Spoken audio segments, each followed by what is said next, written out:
Okay, we are going live now, and welcome to all.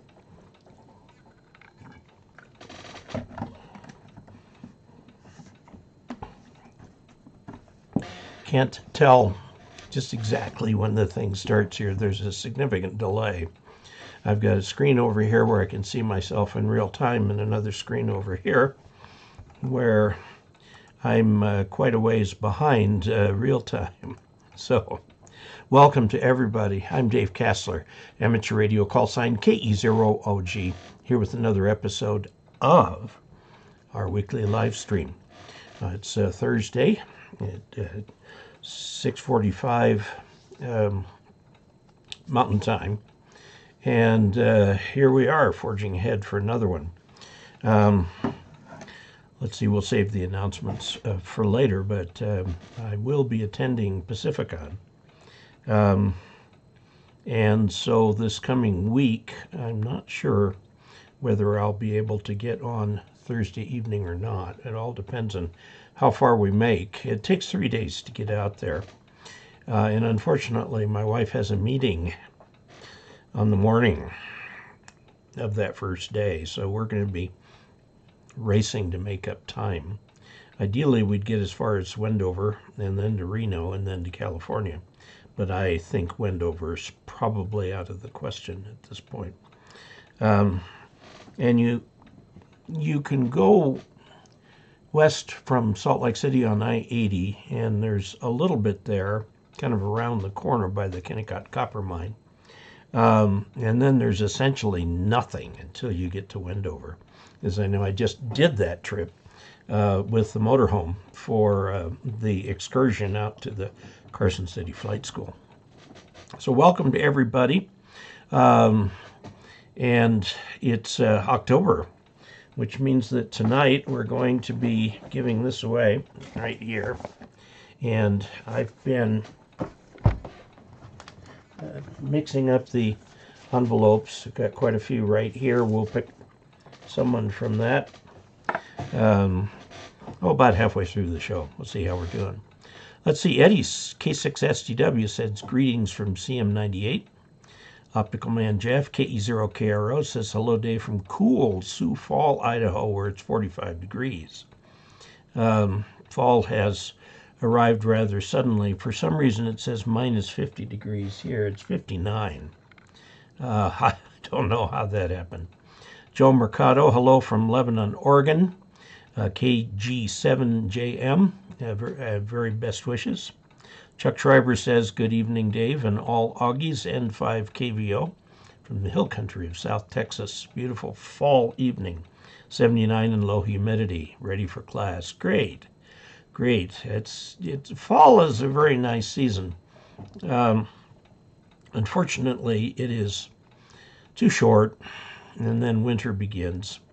I always say that winter is the price we pay for spring. So I'm sure it'll be beautiful come the spring. The summer has really gone by quickly for me. Lots happening and so on. So now that I'm done with my flight training and actually have a license, I've decided I will fly 1 day a week, probably Wednesdays, and devote the rest of the time to the channel. The channel is in a bit of straits here. The number of new subscribers is down about half from what it was a few months ago. I'm still getting new subscribers. And the revenue is down $1,000 to $2,000 a month. So, I don't know, suggestions, welcome. I notice I've been pushing Patreon in videos of late, and the tip jar has basically just emptied out. Nobody's going to the tip jar, so I'm going to have to put a little something in each video saying, in addition, going to patreon.com/KE0OG, you can also go to dcasler.com/support and find other ways, in addition to Patreon, that you can support the channel if you want to. Now, remember, I think it's really important to remember the content is free, and I make the content to be free. I'm not trying to guilt trip anyone into supporting the channel, but I really do need and appreciate the support that you can provide to me for that. So, yeah, I gotta tell you, that trip out to Carson City set me back a bunch. And not just the flight training alone. The flight training and the check ride were close to $4,000. But there was also the travel, the RV park, everything like that. And I think I'm at the point where I can retire that visa debt, make that go away. And then with this next month's money, I can tackle some other things here. But I truly appreciate your support. My wife and I are going to Pacificon, and we will leave 3 days before, and then Friday there's an antenna workshop all day. Saturday there are forums and presentations, and I'll be giving one. And I think I'm going to give it on the concept of perseverance in ham radio. I've seen too many people either not understand or think it's too simple or something like that. They give up and walk away. And we don't want that. Those of us who have persevered and stayed and gotten our extras and stuff like that have done so because we've been willing to put up with problems and solve them. So, and very often not doing so alone, but doing so with other club members, with other friends, mentors, Elmers, and so on. And of course, YouTube helps too. And I want to be part of that. That helps. Okay, so let's see. We've got Joe Mercado saying hello from Lebanon, Oregon. KGM 7GM. Chuck Schreiber, I think I said this already, 79 in low humidity, very comfortable. Terry 2 Echo 0 India Papa Kilo says, Dave, loud and clear here in London. Hope all is well with me. I'm doing pretty good. Hanging in there. Health-wise, the big news is that big burn on my knee is finally getting very close to being healed. So I'm delighted with that, believe me. I have to be very careful not to kneel on that knee. Normally that's the knee I would kneel on. And so I'm having to kind of turn myself around. The biggest problem is when I take the airplane out of the hangar, I have to get down on the ground to unhook the tow bar from the wheel and then reverse that to put it back in the hangar. I could take it out of the hangar without the tow bar just by grabbing the prop, since the prop's going to be hauling the airplane anyway. But it doesn't want to push backwards. The front wheel tends to caster. That means it wants to turn like this. It's not locked in place, but it wants to turn, and as it turns, it goes exactly opposite the direction you want it to go. So if you really have to push it in, back it up, you have to push opposite the way you want to go in order to get the wheel to turn right. It's very, very strange. Okay, so good looking one says hello from Ohio, AC8XZ. Tempted to look up your QRZ profile. Reggie Love, well, I have 3 screens and you, my friend, are on one of them. Well, thank you, Reggie. Mark Saunders, Mike 7, Papa Golf Lima. Hi all, 73 from Ekose. Still working on CW. I've been finding it frustratingly fun. Yes. Again, perseverance.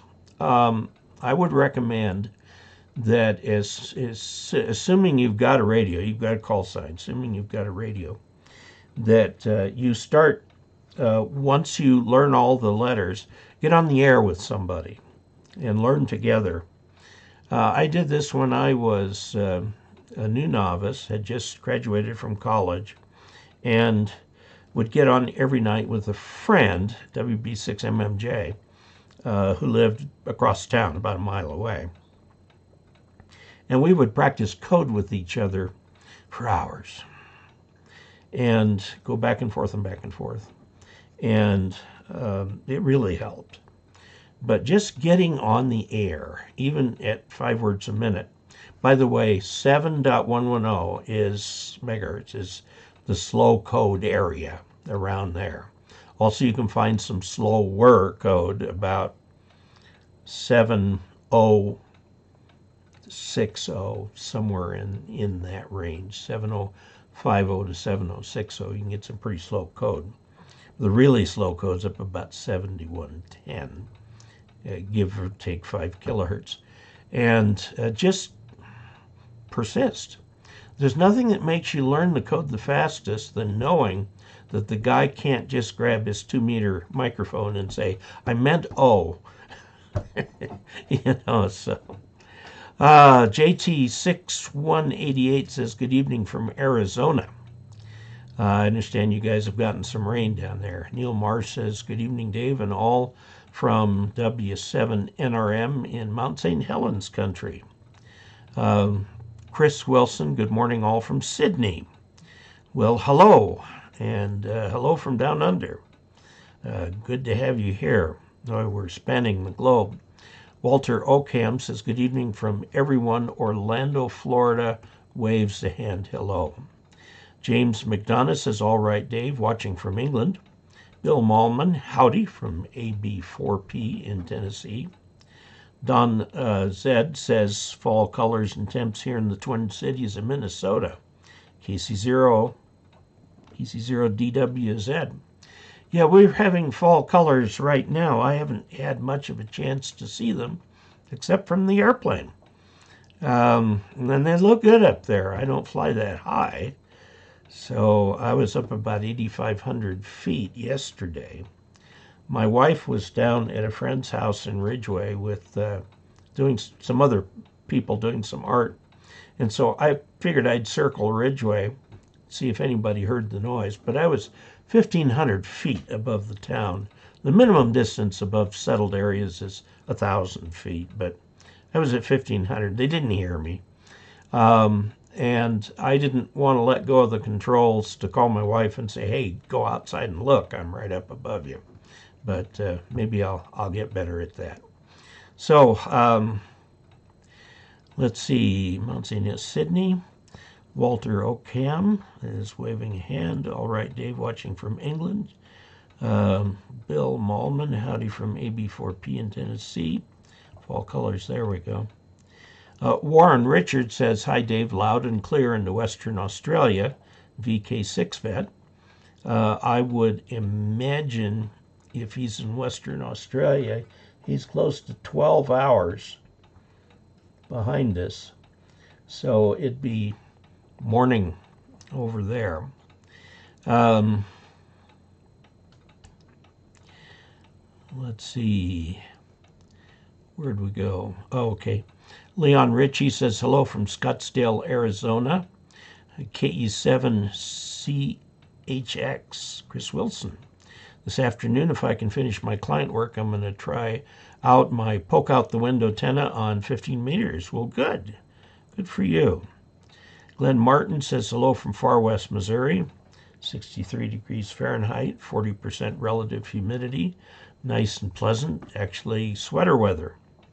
Chris Wilson, perseverance is a rare commodity in the age of internet immediacy. Yes, it is. It's been a rare commodity for a very long time, as long as I've been alive. Let's see. John Ward says, now a VE from W3OJ in Laurel, Maryland. Well, congratulations, John, and I hope you enjoy being a volunteer examiner. I have done it for years. When I was on the Front Range 20 years ago, I did it all the time, monthly. Haven't done so much over here on the Western Slope. The closest VE group is up in Cedar Edge, which I flew over on Wednesday, but that's quite a drive from here. So I don't normally participate in that unless they need me for something. And now with the availability of testing online, you can get it just about, not every day of the week, but nearly every day of the week. It makes it a lot easier for people who live out here in a land without very many VEs or testing sessions to get their license. So by all means, online. Okay. Let's see, watching from England, howdy from, okay. That was about John Ward. Anthony Becerra says, hey, Dave. Chris Wilson, I've been away from here for a while. What happened to your knee? Oh, Chris. Oh, it was horrible. In the middle of the summer on a 95-degree day, I asked my YouTube assistant to help me install the Starlink antenna up on the roof. It wasn't working very well where it was. So we got it up. Now, he's young and healthy at age 16. And he just walked right up there, popped that thing in. And I tried to crawl up there with him, and I'm nowhere near as confident on the roof. In fact, I should probably never go on a roof again. And so I got down on my knees to edge my way back over to the ladder to get down. Well, the roof, as you imagine, was very hot and absorbed a lot of heat. And I got second-degree burns on my right knee. And the problem is, for a guy with diabetes, things down on the extremities don't heal terribly fast. And I had this accident in July, mid-July, and here it is now October, and finally I'm able to look at the wound and see the light of day. I had it in pretty good shape one time, but then when I was out in, I think I was out in Carson City, the Sling aircraft has a little peg sticking out, which is a step that you can use to get up on the thing. And it's right about knee height, and I banged it on there and set myself back several weeks doing that. By the way, they finally had to get me a little ladder to get into that plane. The Sling is a really nice airplane to fly, really easy to land. But doggone it, I fell trying to get into it. So they got a ladder for me that allowed me to get up onto the wing without grabbing onto everything in sight. I actually put a dent in one of the ailerons, or one of the flaps. So, oh well. But it's finally much better. It's just, you know, the older you get, the slower you heal. It's one of those things like that. So, let's see. That's Chris. Let's see. KE0OG says, howdy from Southeast Ohio. Fall sure is here and have a lot of antenna hanging at the new shack here. Hopefully get it all in before the cold sets in. Yeah, it seems to turn from summer to winter without much in between. Eddie K6SDW says soda, that's Summits on the Air, is almost always CW. POTA is, which is Parks on the Air, is more mixed modes. I've seen people with soda just take handhelds to the top of the 14ers around here. But if you're going to carry up a wire and get on HF, a lot of people use CW because of their very low power and I mean, they're up really high, but still that antenna's laying over rocks and stuff. The tree line around here is about 11,500 feet. Anything above that is tundra, and what's above that is just rocks. And I've been to the top of two 14ers. Not Long's Peak, Mount Evans. Mount Evans out of Denver has a road to the top. And it stops about 50 feet short of the top, so you have to climb the last 50 feet. And I tell you, when you're at 14,000 some odd hundred feet, each step will put you out of breath.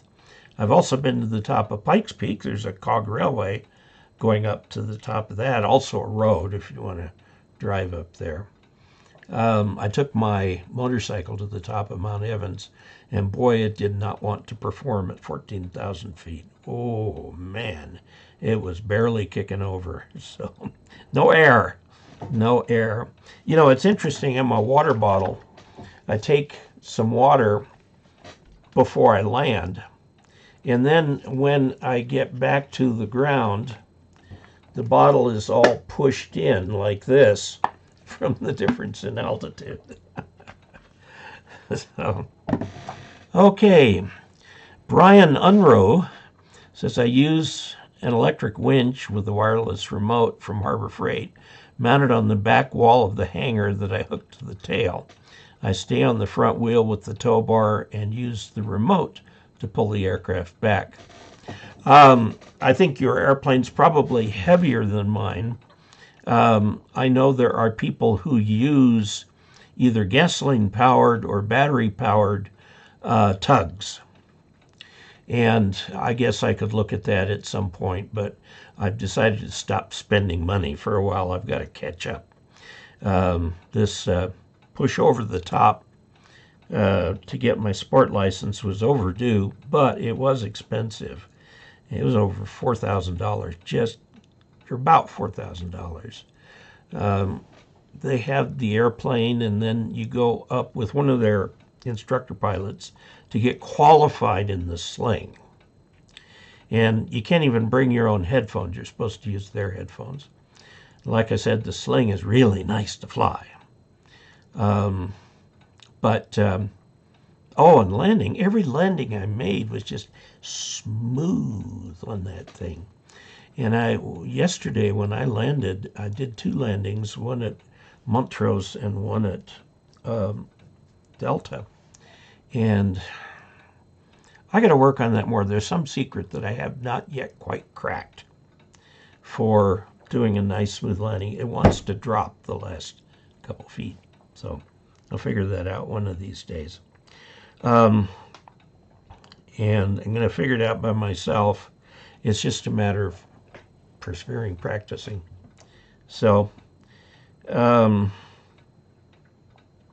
had a really wonky takeoff from Montrose. There is a little bit of play in the rudder pedals, between the linkage between the rudder pedals and the front wheel. So I'm going like this. It's like having a steering wheel that's got a lot of dead area in it. And I started to weave back and forth, and I was about to call quits to the thing when I finally realized actually I was in the air. So I just blew it from there. But I was about to call a halt to it because it was like a snake going down the road. I've got to have that front, or I should look at the front wheel. There's a little bit of play on the rudder pedals. So if you push down here, you go to the right, and if you go to the right too much, there's give before you start pushing here, and you end up fighting the thing and taking this weaving course down the center of the runway. And like I said, I was just about to call a halt to it when I realized I was actually in the air and just flew it out. So that airplane is interesting. If you don't do anything, about 70 miles an hour, it's just going to lift off, and you'll be in the air from there. 70 seems to be an interesting speed. It's takeoff speed. It's also landing speed. So you take off at freeway speeds and you land at freeway speeds. And it's just the amount of power, because 70 coming down is a controlled descent. And you vary the amount of power. Power gives you forward distance, and the 70 gives you your angle, but it moves in and out. 70 gives you your pitch, and it's kind of a swap kind of thing, but it works. Pull aircraft back. Yes, I will have to look at something like that, or else get some sort of thing that I can slide under the front wheel that will pick it up off the ground. There's not that much weight on it when it's sitting on the ground. And just use a pusher to push that thing back. Natalie Batista, KK4FLA, all of your audience, please keep Florida in your prayers. Many people have lost their homes. Yeah, I saw, as I mentioned last week, Tampa Bay was emptied out because of the wind. The wind pushed all the water out to sea, and then you swung around to Fort Myers, and that water was getting pushed to shore. I do urge you to keep Florida in your thoughts and prayers. I also urge you to go to the Red Cross website and make sure it really is the Red Cross website, and fork over some cold hard cash, because that's what they need to help these people. This is a much bigger disaster than anyone planned on. And so it has exceeded everybody's capability to deal with. So please do that. Please help financially as well. And, you know, the Red Cross has everything all squared away they can get in. Last week we had somebody who was attending the live stream who was handling traffic out of Florida. And then there was a few days later, a solar event that led to a radio blackout for HF. And now there's talk of another one coming with a sunspot that seems ready to explode, and it's going to swing by to the point where it's pointing directly at Earth.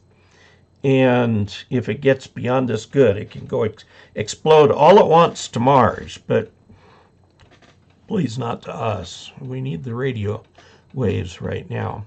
So Natalie, yes, and I think you're in Florida too, and please understand you have all our support. Okay, Phil, KE0OG, says hello all from Kalamazoo, Michigan. Madison County Sound Lab says good evening, and 73 everyone from N1XV in New Jersey, which is in the metro area of New York City. There's a lot of people there. Country Strong and Free, let's see, hello from Mid-Iowa, KF0GBE. Larry Fields, hello from Manila, from Delta Uniform 1, I think there's a slash there, November 6 Hotel Papa X-Ray. And yeah, I spent 2 years in the Philippines on my Mormon mission. Got a real soft spot in my heart for the Philippines. It's a beautiful country with wonderful people. About double the population now than when I was there, but Randy Frietas says, hello, KC7USP from Idaho. Joey M. Full, hello from Langhorne, Pennsylvania. Bob Harbrecht, KE7QEQ, looking forward to tonight's live stream. Hello, Augies. Chris Wilson, Peter Parker, VK3YE, asked on his channel if anyone has made a QSO from a train. We had a historic train weekend last weekend, so I had it a go. I took a 70-centimeter handheld, failed, not a single bite. Yeah, you got to kind of advertise those things in advance. One of the things they tried to do during the Eisenhower administration, since a lot of people still traveled by train, was to set up an HF station on the train. Now, certainly you can do that. The problem is the tunnels. You can only go up a few inches from the top of the train car. So they had this wire, and they had a station in the train, deliberately to try and communicate with people. I think, like you, they had mixed results. Randy Friedas from Idaho, let's see. Chris Wilson, even though I could hit a few repeaters, it would have been a bit awkward to try and use 40 meters. String up an end fed through a couple of carriages. Yeah. Steve Wood, NS0SR, was running from a caboose in Minnesota last weekend. Worked him on 20 meters from Massachusetts. Very cool. Very cool. DJ Jackson says hello. Harriet Rundell says hello, Dave, from AC3EK in Overley, Maryland. Beautiful evening there. Alex Georgiadis. On an annual basis, which band, 20 or 40, would you say would have the most reliable contact possibilities between base stations, one in Florida and the other in Washington? 20 for sure, and I wouldn't count on it all the time. Part of the time during the day. There are online propagation prediction programs that you might look for with Google. I should do a video on that and find some of those and do a video about that. It will give you a probability. It won't give you a certainty. It won't say use this frequency. It will say, 20-ish probably, 40 probably not, something like that. Chris Wilson, when they have a solar blackout, how far up and down the spectrum does it affect? It affects the ionosphere. So if you are using a mode of propagation that uses the ionosphere, which are VHF and medium frequencies and low frequencies, those use the ionosphere. It will affect those. Will not affect VHF, UHF, because those do not bounce off the ionosphere anyway. So, now I would note that if you're following a radio blackout, as the radio blackout fades, the thing that makes the blackout is the ionosphere gets too excited. And as it calms itself, it goes through a period where propagation is phenomenal that might only last for an hour or two until the ionosphere fades back to normal levels. Okay, let's see. Chris Wilson, when they have a solar... Oh, okay, we just did that. Quigster, good evening, folks. Daryl, K5FNP. Gaston Batistera. No, Batistessa. 73 Day from Lima Whiskey 1 Echo Alpha Alpha in Argentina. So we have both the two people in the southern hemisphere. We're all over the world, at every direction. Rich Seals, hi from upstate New York, from K2LK, Gunner 66. Hello from Saskatoon, Saskatchewan in Canada. Jack Hinkle says hello from Utah. Alex Georgiadis, I think so. Thanks. Aiden Kaiser, hello from Florida, K04KHK. And Leo Gustafson. Hi, Dave and all Augies, KK7CLY in Albany, Oregon, where we've had a cool spell down into the 70s daytime. Okay, we're at the bottom of the list for the moment. So let's have the drawing.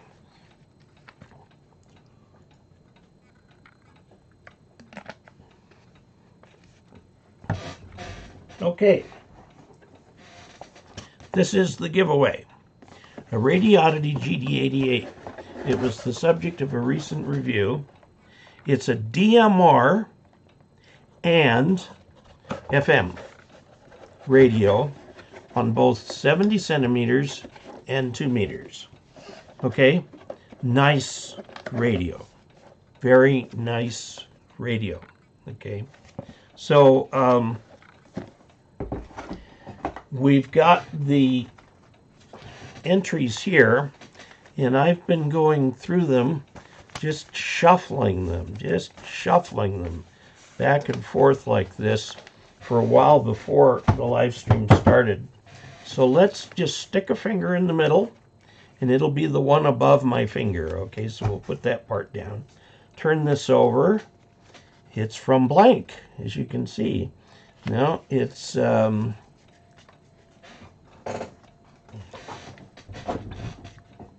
from J. Adams, N3JW, in Panama City, Florida. Hope there's still a Panama City. He sent a QSL card. This is his QSL card. Mike Adams. This is Dave's September giveaway, and gives his phone number and stuff. So Mike in Florida, congratulations. I should have this in the mail probably tomorrow. Now note that because of the difficulties in Florida, U.S. mail, in fact all shipping services in and out of Florida are disrupted. So it'll eventually get there. It just may not get there soon. But so I'm going to put this one with the radio. Okay. And then all of these, I don't keep any data on these. Now it was good I went through them tonight because I found a bill in there. It got into the pile somehow. These go into the shred pile. And I'm not keeping any information, any addresses, or anything like that. So, and of course the drawing is totally free. The only thing it costs you is a postage stamp to enter. There's no entry fee. And the giveaway is free. Now, I am limiting it to U.S. hams for reasons of shipping charges. Some places in the world are incredibly expensive to ship to. However, if you are abroad, and abroad from the U.S., I mean, obviously where you are, you're not abroad, I am, but if you're from outside the U.S. and you wish to enter, the caveat is I probably will ask you to help with the postage. So otherwise, you know, if it's in the U.S., it's a freebie. I ship, I get a commercial rate because I've done it for so long, but it will ship out. It's more than a pound, so it'll ship probably priority mail. We'll get that thing out to our winner just as soon as we can. Okay, and I congratulate you on the win. We're almost caught up with the questions here. Let me ask you a question, and I'd like to get your feedback on this. Is it just the fact that it's summertime that causes my stats to be down? Or is there some forum I'm not aware of where people talk about which YouTubers to listen to? Or is it just that there are now so many people doing videos on ham radio? When I started, I was one of a handful, tiny handful of people doing regular videos on ham radio. I want to get the stats back up. I mean, the purpose of even doing this, having this, is to help educate people about ham radio and do good things for ham radio. Now, to give you an example, up until about 3 months ago, I'd normally have about 200 watchers on this. Now, I am not properly advertising this on my channel, so I will create a chart to put on every slide that says, be sure to check the Thursday live stream. I guess it's already Friday in Australia. And, you know, give me some ideas on what I can do. I do watch the stats. The channel is still growing. The channel does still make money, although not near as much as it used to. And, you know, like I said, the reason I've cut my flying back to once a week is cost. You know, I spent a lot of money on the trip out to Carson City. And last week for the live stream, several of you really helped out, and I really appreciate that. And it is possible, there's something called chat revenue. If you go down where you're looking at the box where you can say something, underneath it you can add a reaction, you can add money, or create a poll. Or I guess I'm the one who can create the poll. But so let me know. I'm looking for feedback, and if you'd rather write a letter, do that. If you'd rather find some other way to do that, like email or so on. Please send your questions, by the way, to Ask Dave, one word, ASKDAVE, at ARRL.org, not .net, but .org. Ask Dave at ARRL.org. And that way I get them. I'm thinking I'm probably going to shut down the Ham Radio Answers one because I got a lot of questions. I didn't get to them properly, and I think a lot of people asked questions and were put off by not getting a response. I will try to respond to every question, whether it be in the Ask Dave column in QST, or in a video, or if it's just a real short question, something direct to you back in answer to your email. I'm going to try for 100%, at least acknowledge, I got it, I have no idea, something like that. And we'll see if we can't make sure people get their questions answered. Okay, let's go up here and see what we've got. Today is October 6th. Yes, it is. It's October 6th here, but it's October 7th in Australia. They're the other side of the international date line. Okay, let's see. Good evening, folks, from Darrell and Argentina, upstate New York, Saskatoon, Utah. Thanks. Hello from Florida. Good luck down there. God bless you. I have encouraged people to go to the Red Cross, the American Red Cross. There are going to be in your email box and in your messages 5 million scams trying to take your money, and none of it will get to Florida unless the scammer lives in Florida. Use the American Red Cross. If you want to go through church type things, sometimes people's churches, Catholic Relief Charities and the Mormon Church has LDS Relief and stuff like that. There's all kinds of organizations there. The American Red Cross is the one that's most likely to get your money where it needs to be. Now, I will caveat that to say that the American Red Cross does take administrative expenses out of their donations. Most large charities do. The Mormon Church does not. A lot. The Catholic Relief Organization, I suspect, does not. But the idea is to get everything there. Don't just blindly send things there. They don't need blankets in this heat. What they need is money to rebuild, funnel it through the Red Cross. They'll get the right stuff to the people there. Okay, Albany, Oregon, Leo Gustafson. Hi, Dave and Augies. KK7CLY in Albany, Oregon, where we've had a cool spell. Today is October 6th. It sure is. What do I have up here in the... Oh, I've got... it should be 6. I'm going to try and save this and see if it actually makes any difference, or if it cuts the cuts the thing off. Okay. Question: EFRW, end-fed, random wire, or 3040 trapped end-fed half wave.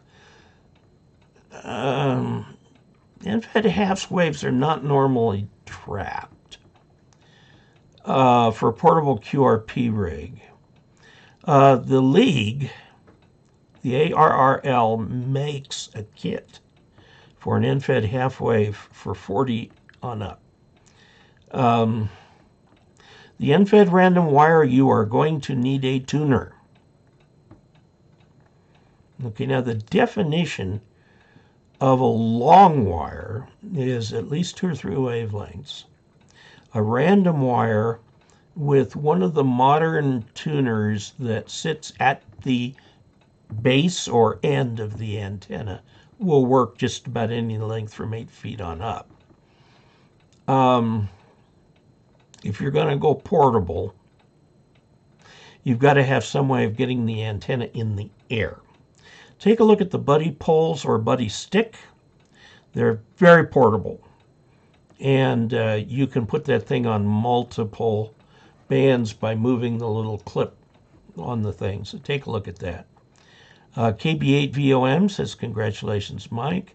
Leo said, last week, Dave, you had asked how that buddy pole hex beam was working out, and I must say that it performs admirably. So much traffic. Very good. Makita in the UK, hello from UK. This is the first time I've managed to catch you live, but love your channel.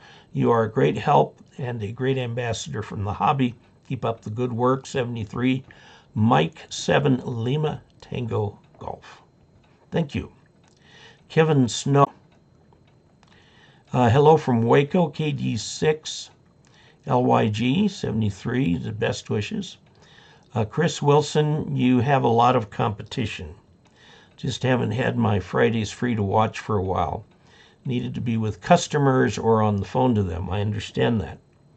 Leo Gustafson, I consider your channel on Top of the Heap, Dave, the very best. Thank you.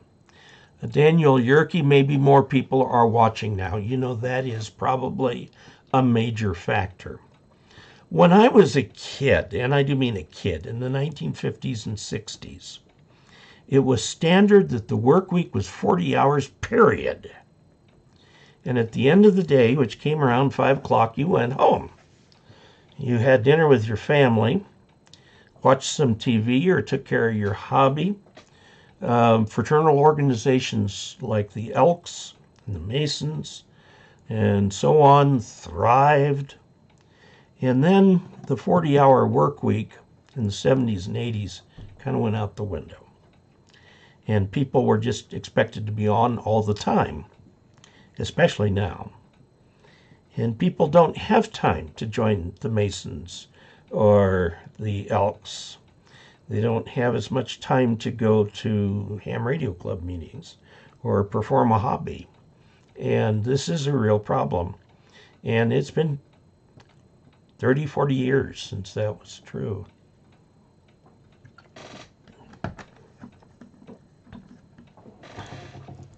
Smoberdine says, good evening from Ohio. It may be a saturation of ham radio discussions, but I even hear seasoned station operators mention your channel at the monthly meetings. Really? Interesting. Says 73 from K8STU. Well, thank you. DJ Jackson, making sure you send out a notification and schedule the stream on YouTube will make a difference. Yes, I will immediately after the stream is over set up the next one. Now, I'm going to set it up for a week today, but remember, I'm going to be on my way to Pacificon. Sometime Thursday afternoon, we should have arrived in San Ramon. And if we get there early enough, I'll just open my laptop and try to do a live stream from there. Should work. The Bay Area, they've got plenty of internet connectivity there. So hopefully it will work.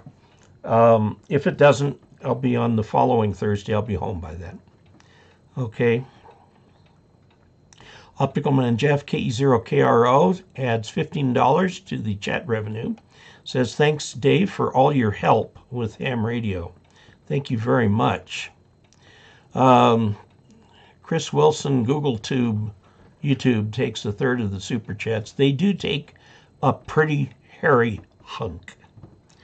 The cheapest way to get money to me is to send me a check in the snail mail. Then there's no fees from anybody, but very few people like to do that. Please don't send cash in the mail.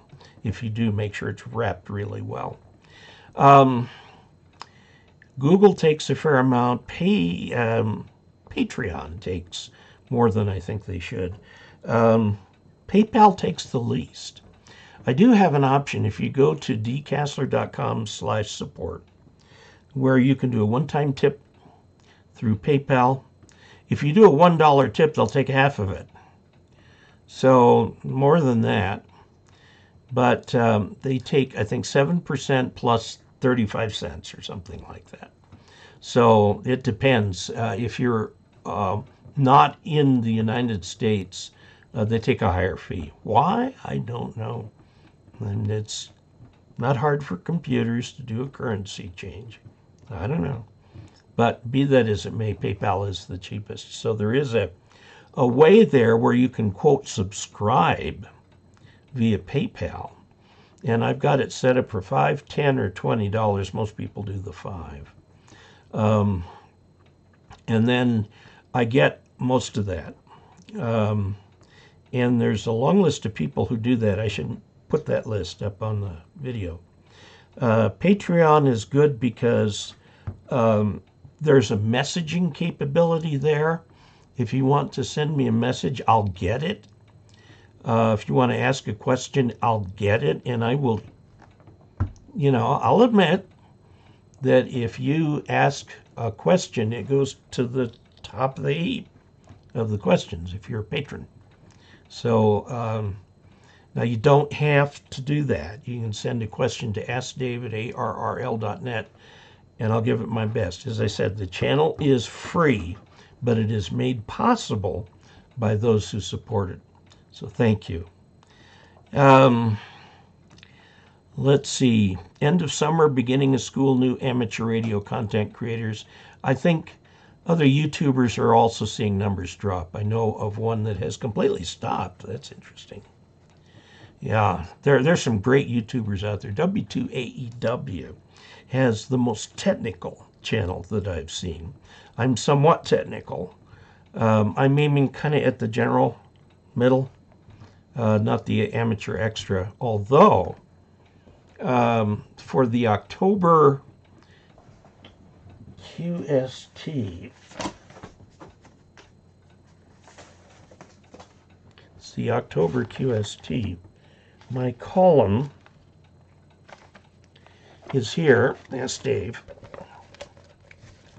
And up at the top, there's a link that you can see right, get the right finger in the right place, HTTP, and it's actually at the ARRL YouTube channel. They've got a sub-channel for me.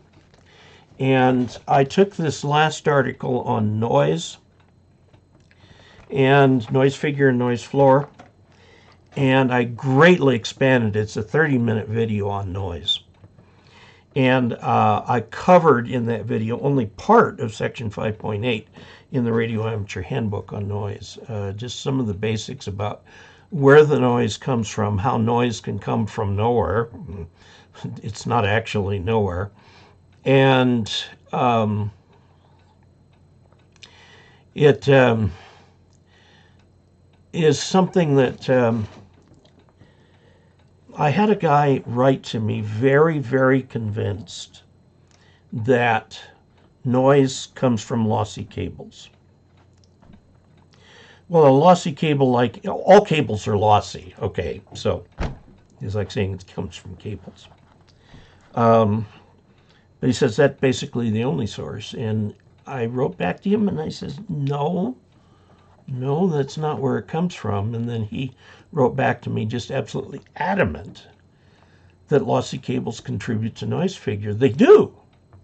They do, because they're lossy for the signal and they are lossy for the noise that comes from earlier, but they create their own noise because they're objects.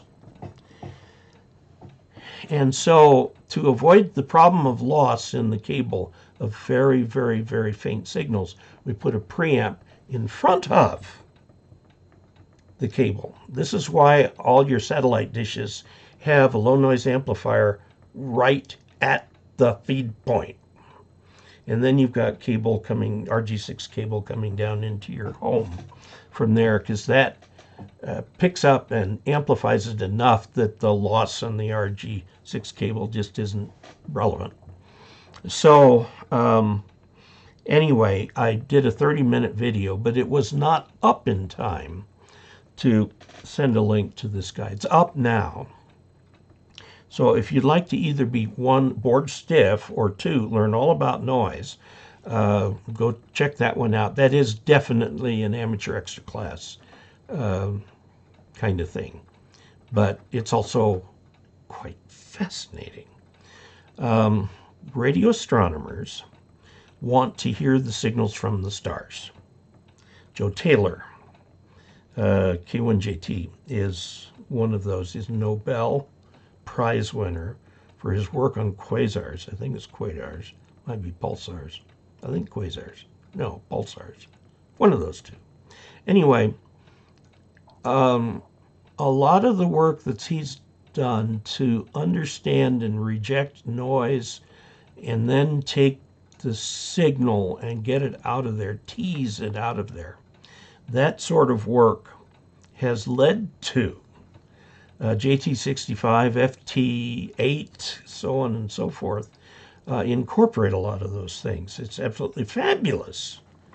There's a theorem by a guy named Shannon who said that for a given signal-to-noise ratio and a given bandwidth, you can push so many bits through with any degree of certainty that you want.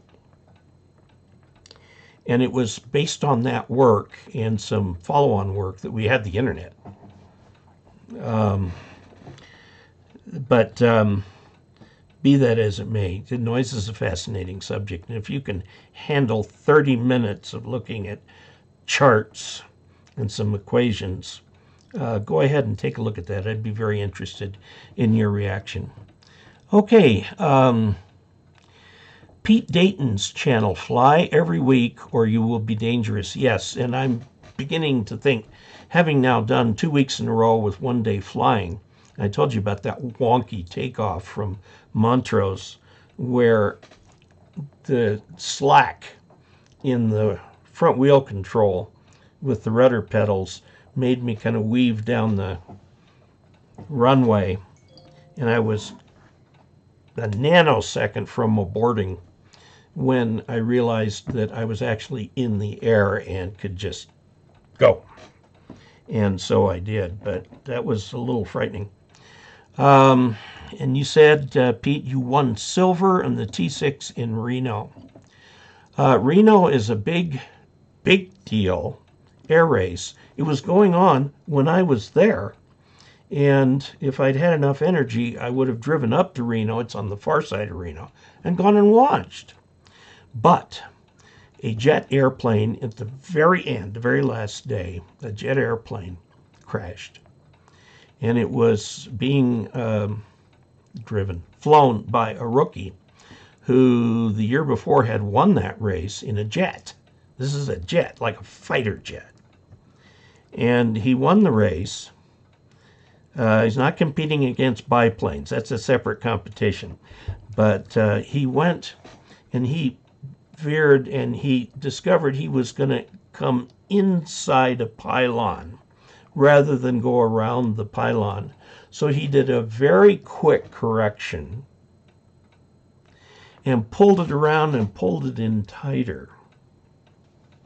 And I guess somebody, Blancalerio, has calculated the number of G's that he took pulling that tight maneuver.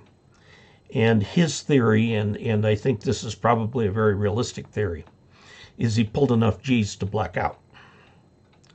And he didn't, you can sense it coming on. I've been in a glider where I pulled like 3 or 4 G's, and boy, I could sure tell. If you feel it coming on, go back to straight and level and get out of there. He didn't. He blacked out. And, of course, the airplane, with complete loss of control, crashed. Fiery crash. And they ended the race with that. And I thought those were the T6s. But anyway, congratulations to you on winning a silver for the T6 in Reno. That's wonderful. Maybe next year I'll figure out a way to fly out there. I haven't done any true cross-country flying, and I want to try a little bit, like, say, going from here to Green River or something, or Moab. I understand they have a nice restaurant at the airport there.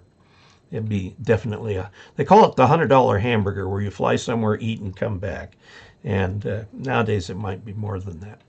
So, yeah, my trip yesterday,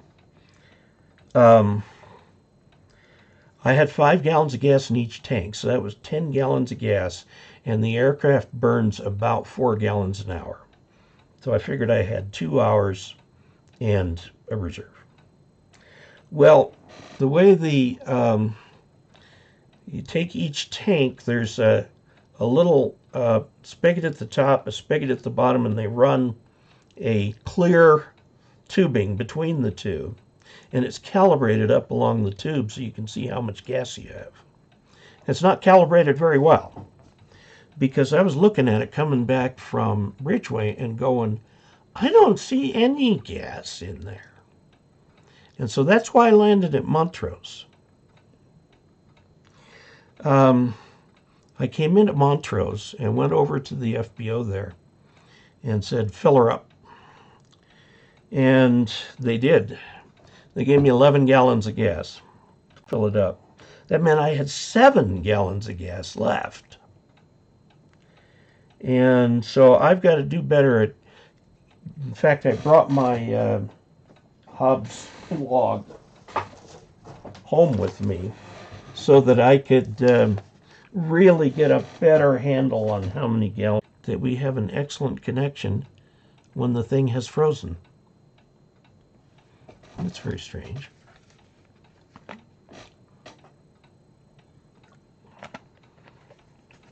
I don't know, maybe you can see me after all. I'm sorry, I saw it says excellent connection, but the link went down for a minute. YouTube does go down. I've had problems with that happening. Okay, so we were looking at, let's see, race 90 in Reno. LA7YKA in Norway. Hello, greetings from Norway. 73's from Einar. And thank you very much for stopping by. Pleased to have you. KB8VOM with your stats. Social media is really changing. I think more and more people like the short videos. Facebook is on the verge of collapse, yes. Whereas TikTok with the shorts are booming, yes. I know, and my videos run 20 minutes usually. So, and people watch about half that. People watch 7 to 10 minutes of my videos. So if I make a 7-minute video, people watch about 3.5 minutes. So there seems to be a fixed number in the universe as to what percentage the average person will view. About 25% of the people who watch one of my videos watch it all the way through. You can tell all this from their stats. Neil Marsh, I'd suggest putting a link to the live stream near the banner on each web page. Good idea. Pete Dayton's channel, Race 90. Ralph Leland, hi Dave and everyone, K4TA in Fork Union, Virginia. Chris Wilson, it's getting harder to make money if you're an amateur radio professional. Harry Rundle, Dave, did you get my email on the ground radial mod of the antenna? I did, and I'll see what I can do about that to get you an answer. I'll probably do a video.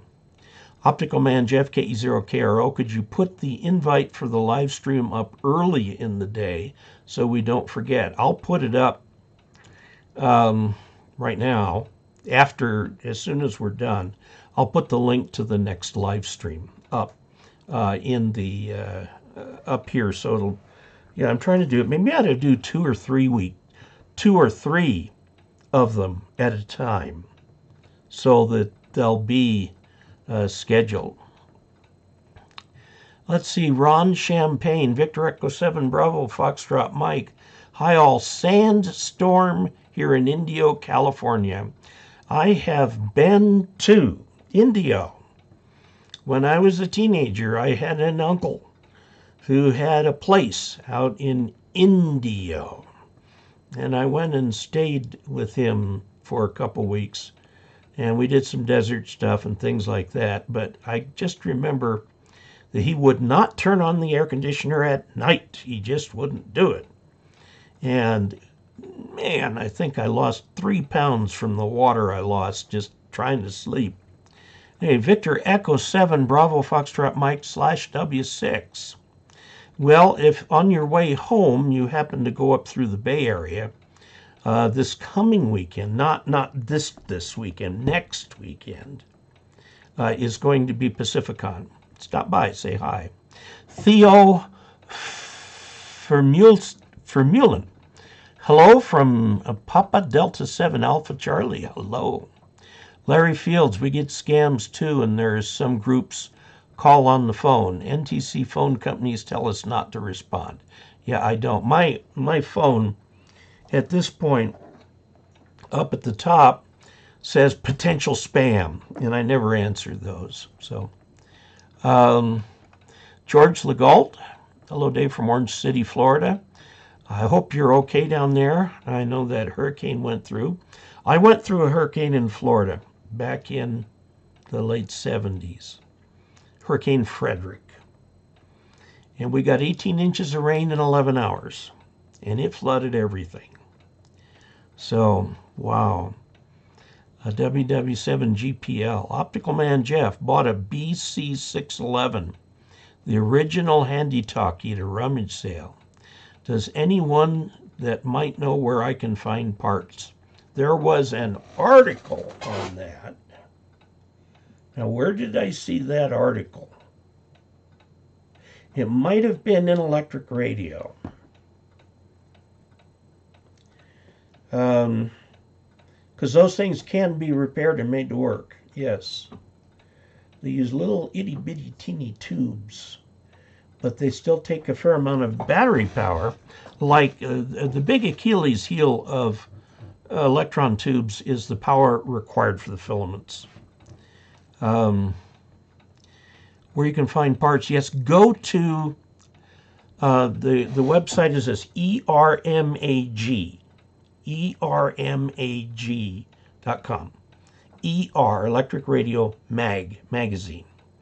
Okay, it comes out every 2 months, and in there is your source for parts. It's got a list of all the people that deal in the old parts and stuff like that, and help you find sources to find for the tubes. So, yeah, you can check that out. Undecided Hobbies, what's happening? Washago, Ontario, Canada. Hello, Pelican 1984. Hello from Kansas, KE0OG, Bill. Theo Vermeulen, hello from the Netherlands. There's a place up in Boulder County. People locally call it Nederland, but it's actually, I guess, pronounced Nederland. And I always called it Nederland. When I was in high school, I met a foreign exchange student from the Netherlands. Nice kid. And we just finished watching a TV show. There were 6 episodes over 2 years. Van der Valk, I think was the name of a detective show set in Amsterdam. It was very interesting. Of course, it was in English, so you've got, it's the Netherlands viewed through the eyes of BBC. So, okay. Hello from the Netherlands, from Papa Delta 7 Alpha Charlie. I like your channel. Thank you. Theo Vermeulen sends from the Netherlands Euro 3.49. And with a thumbs up, and says, thank you. Thank you very much. Glenn Martin, there are a lot more videos from all over. Don Zed says, commute times have increased as well. My round trip is an hour, and I have had them much longer. Neil Marsh, you got a plug at our local club meeting last night. Oh, good, thank you. Taylor Hurd, hello from South Texas. Your videos helped me successfully upgrade to General, and I just joined the ARRL to access your videos as I study for my extra ticket. Thanks for your amazing content. Thank you very much, Taylor, and the best of luck with your amateur extra studies. If you have questions, send the questions to Ask Dave, one word, ASKDAVE, at ARRL.org, O-R-G. And I'll use them for consideration for the column for direct response or maybe a video or something like that. Rich Seals sends $20 to the channel funds. Thank you very much. Rich Seals says, thanks for the antenna answer and thanks very much for the extra online classes a few years ago. Really appreciate your help. You're certainly welcome. That's what I want to do, is help. Neil Marsh, my wife just said, you look like me, Dave, you poor bugger. Chris Wilson, PayPal also has a messaging system too for people you have payment transactions with. I'll have to look into that. Not used that. Jerry Young checked in but didn't leave a comment. Chris Wilson, I can turn off all the power in the house at the mains feed and I still have S8 hash on 40 meter on my vertical. The joys of living in the city. Mag loop, that drops to S3. Yes. Let me give you a suggestion if you have not done this already. Drive a ground rod right outside your station. Ground your station to it. You're going to eventually want to connect that ground rod to your utility ground rod, but bring your antenna lead in down to that ground rod, put a lightning arrestor there, and then bring it into the house. I did that with the vertical one time before I set everything up like I have it now, and it's amazing how much of that noise disappeared. So it might be common mode noise on the outside of the shield. Terry 2 Echo 0 India Papa Kilo, come on folks, hit that like button. I do every time, not because I feel the need, but the fact I actually do like the videos. Well, thank you. Chris Wilson, question, what was your all-time favorite kit or homebrew that you've built and why? I guess the one that I got the most enjoyment from was my old Heath kit HW16, Hot Water 16.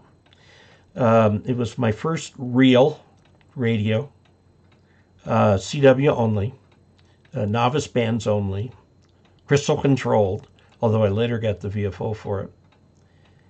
I enjoyed the heck out of that radio. I really did. I just thoroughly loved it. Stupidly, but necessarily, as I didn't have the money, I traded it in on my Yaesu FD201, which was my HF rig for many, many years. The radio, I talked to a lot of people on that radio. I'd get on every night, all the time. And so that was my first real kit.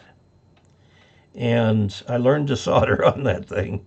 And you could tell looking at it. But it worked well. It was not what I'd call the best radio I've ever used. I mean, modern radios just blow it out of the water. But I actually saw an HW16 at a swap meet once. And I bought it, and I don't know why I shouldn't have, but I did. It was my first real radio. And it's downstairs still in the storage area. Okay, so that was my favorite it was just all new to me back then. Daniel Yerke, Ham Radio Perspectives channel, did one about the noise issue of LED dimmers on the power feed shared with neighbors. Yes, that can be an issue.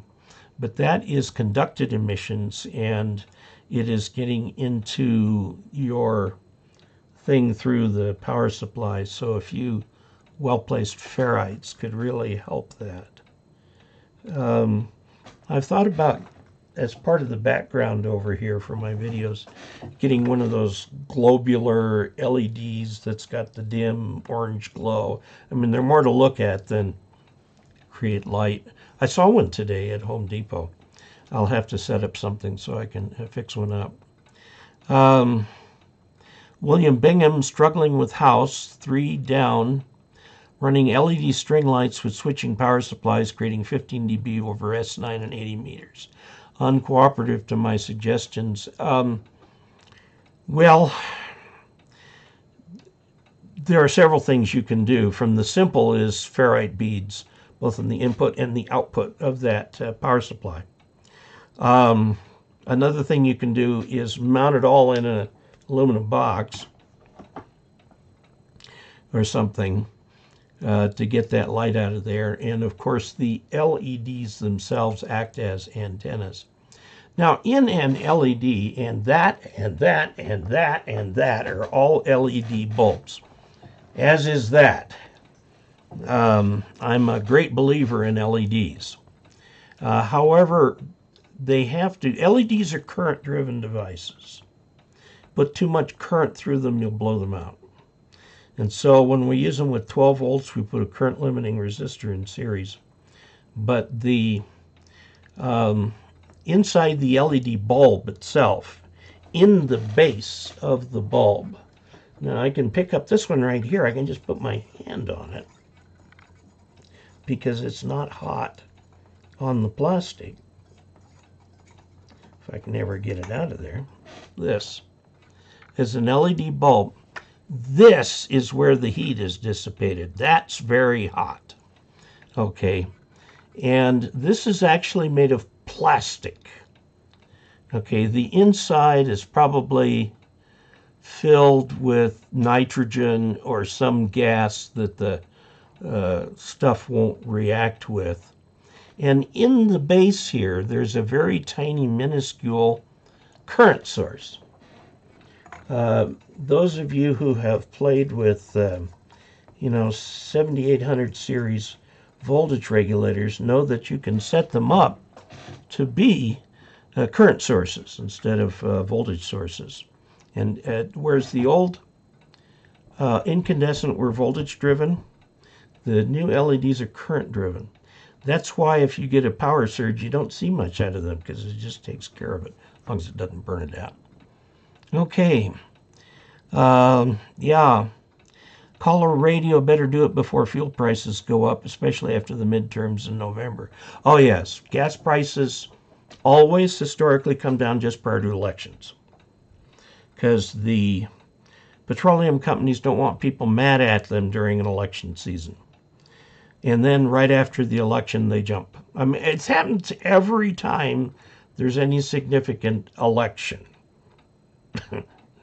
Nobody ever talks about it that way, but I've seen it over and over and over and over again. Prices come down. Oh, man, the world's great. Everything is wonderful. I'm going to vote for so-and-so. And then the day after the election, the prices go back up. So, anyway. Okay, has the stream dropped for others? It dropped for me for a little while. And I don't know why.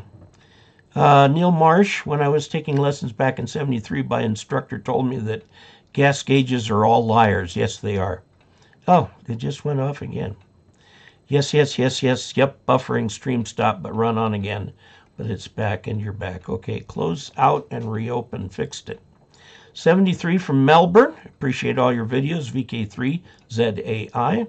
Eric D, you're coming in great in Palm Springs. I love your aerospace museum down there.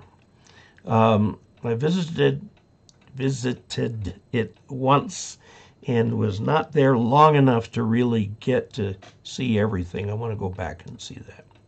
Marvin Westland, hi Dave, WA6OLS, Ontario, California.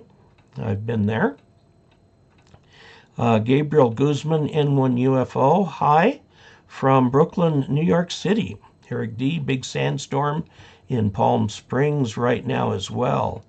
Neil Marsh, PC611, I can see and hear Sergeant Sanders saying, checkmate King 2, this is White Rook, over. Yeah, I probably did that. Eddie, I found new Vistor tubes on eBay. DePaul 31. Oh, yeah, there's stuff around. You can fix those things. Paul W2PND, hello from New York City. Christopher Ritchie, J-pole antenna, ideal for 123.05 for the CTAF. You're going to have to make it would be, yes, but you're going to have to make the dimensions longer for the lower frequency. But yes, it'll work fine. What a lot of people use if they want to hear all the aero band and monitor it is a disc cone. But don't get the commercially available disc cones because they start at about 2 meters. You're going to have to make it a little longer and the disc on the top a little wider. Chris Wilson, you're correct. My vertical antenna is grounded to a ground rod. When I did that, it reduced the noise significantly. It went from S9 plus 20 to S8. Oh, gosh, that's got to be frustrating. You've got your noise reduction device on your rig. Use that. Christopher Ritchie, what is the tink noise sometimes heard on emergency services communications, and what is it used for? Some of it is used as a coding to alert certain people. It'll turn their radios on, which have been off, not just squelched, but actually off, can turn them on for that. Kevin KE0OG, hey Dave, great job, and Ask Dave in QST. Plug for Buddy Hex, just got one yesterday. Great. It's a great antenna, well made, easy to set up. Hope to work use on it soon. 73, thank you. Leo says to Chris Wilson, I ran my antenna ground to the same ground rod at my station. Got tired of driving those rods with the 5-pound mallet. Oh, yeah. You know, you can get electric ground rod drivers. Brad Rich used one, putting a ground rod in for my step IR vertical. And you can rent them, I think, at Home Depot. Got mine operational only today. What a difference. Vernon Bruce, good evening, Dave. It says, now the inside of those LEDs is just normal air. Okay, that'd save them a lot of money. Christopher Ritchie, aviation question. I have an MFJ 269. Can it be used for VOT of an airplane? Yes.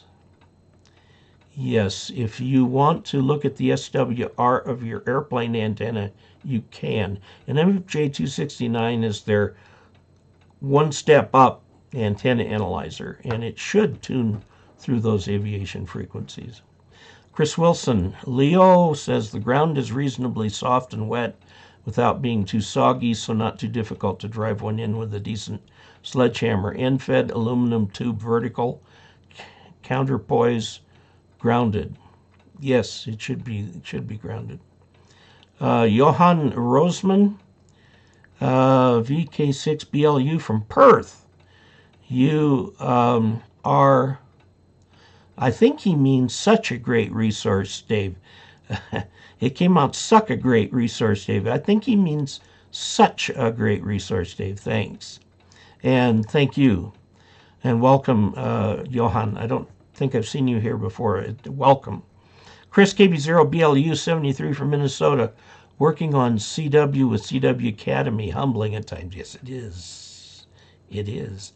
Persevere. Persevere. Leo's, let's see. You can get ground rod driving bit for a hammer drill. Easy peasy, yes.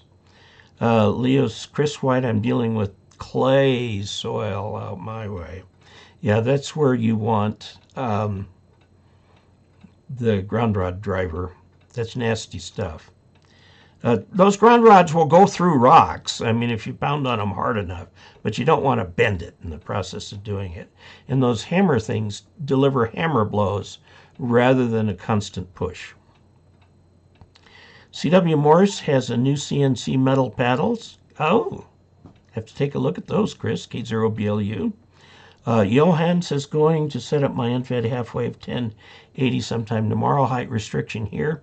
Cannot go above 7 meters. That's about 22 feet. Part of it will run 1 meter over solar panels. Is that a problem? I don't think so, because the solar panels should be grounded.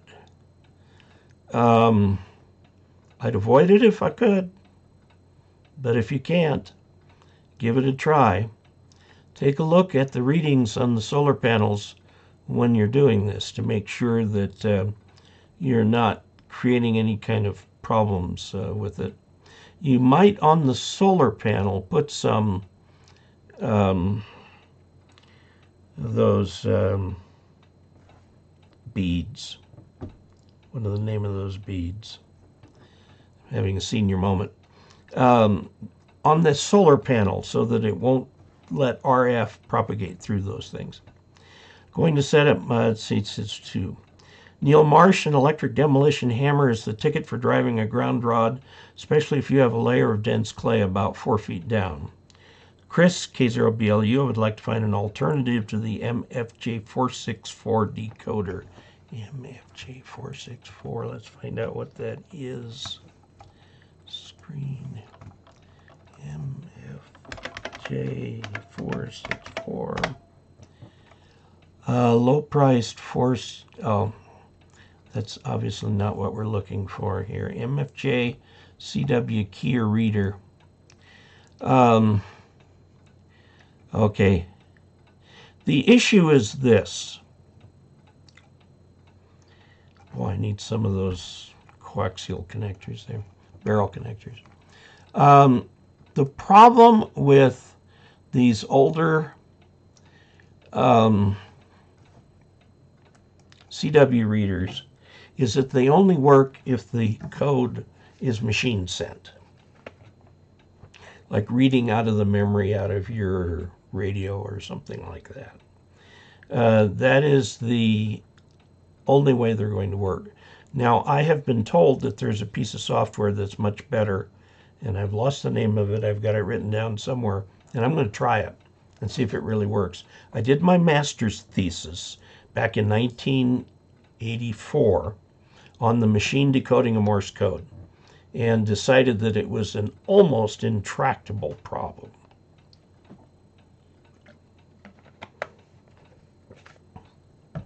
Because you can't count on the space between letters, the inter-element spacing and all that.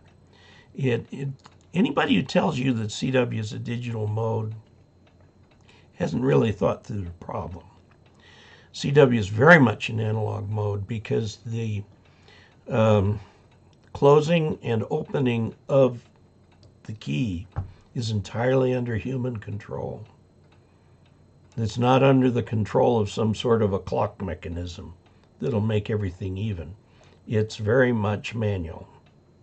And so, anyway, it is a very hard problem. Okay, please enjoy your chats from Leon, K0OG in the Villages, Florida. I hope you are well down there. DJ Jackson encourages people to hit the like button. I do too. Leo says, great tip, Neil. Ralph Leland, 73. Everyone have a nice evening. And Dave, we're almost out of time. Leo says, my main earth ground rods are into sandstone. They were tough to get into the ground. Bruce, I have dry, sandy soil here in northwest Florida. Putting a ground rod in most of the way with a claw hammer. Put in several ground rods about 6 feet apart and tie them all together. It will help you with that kind of ground. Leo, Chris Wilson, the sandstone out our way is very brittle. Must be another animal out your way. Morserino. Possibility, I don't know. Send me some more information on that. Dave, is anyone doing any research into AI-driven DSP noise reduction? With rapid increase in processing power and advanced neural nets.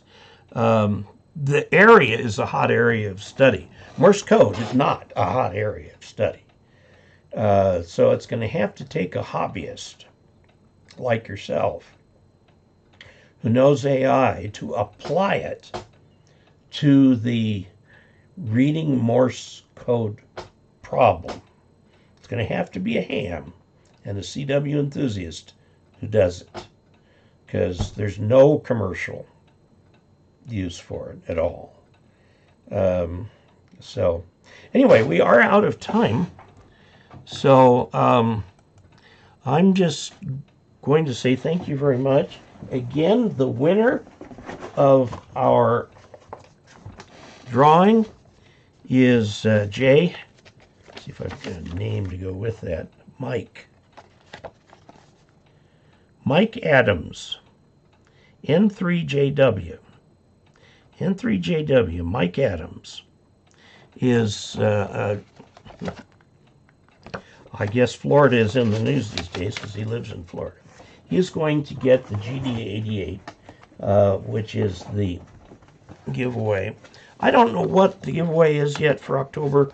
I think it's probably going to be another radio. I get these all the time. So I'll do the review and pass them on where they'll do some good. So thank you all very much. And 73.